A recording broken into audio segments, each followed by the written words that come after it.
The Bush administration raising new concerns right now about Russia's intentions. A senior Pentagon official saying there's, quote, little evidence that Moscow is actually withdrawing its troops from Georgia as the Russians claim.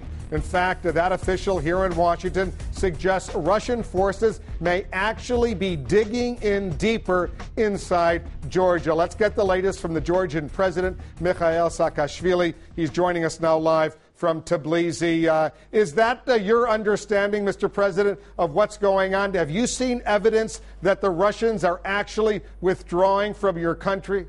Well, I've seen very little, if any, evidence that they are withdrawing. What we've seen is, and what the world has seen today, is that they're widening zone of their occupation. They are invading new towns, and there was this incident when police in several places tried to stop them, unarmed, just with their cars on the road, and their tanks rolled over and their APCs of the police cars and broke through.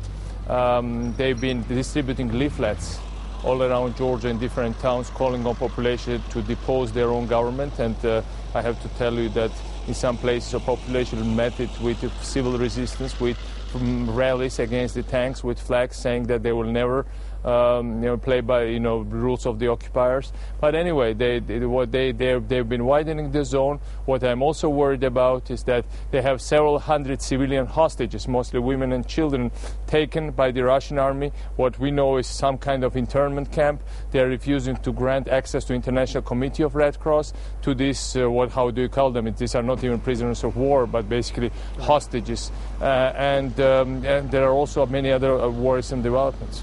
Here's what the Russian President Medvedev says about what is going on inside your country involving Russian troops. Listen to this. We'll continue our resolute policy to maintain security in the entire region with a guaranteed involvement of Russia, bringing peace and stability to South Ossetia.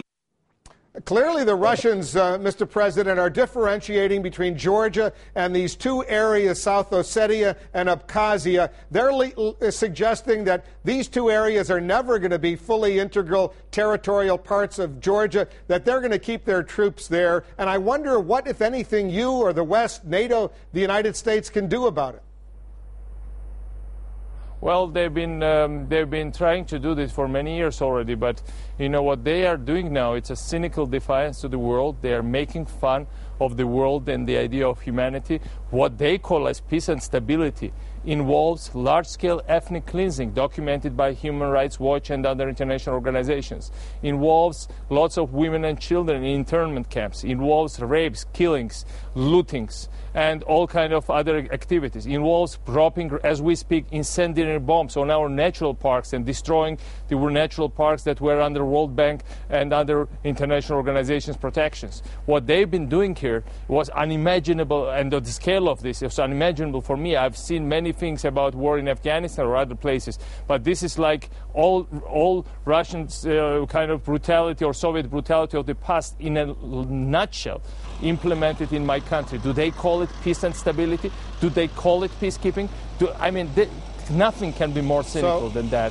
And I think this is not about, I think what world should do, the world should never recognize it. We will roll back this aggression. My people will never reconcile with it. And no matter what, we will not surrender. And in the end, they certainly will be defeated. Morally, I think they are already defeated. But they will be defeated because there is no way such a brutal aggression can in the end prevail if the world has future. I'm sure the world has bright future anyway, despite everything. Are you satisfied with the response from the United States so far? Well, we've been getting lots of solidarities from not only from President Bush and the members of administration, and I'm very grateful for that one, but also it has been a bipartisan support, but also lots of ordinary people, ordinary Americans, sending their messages of sympathy, collecting money for humanitarian assistance.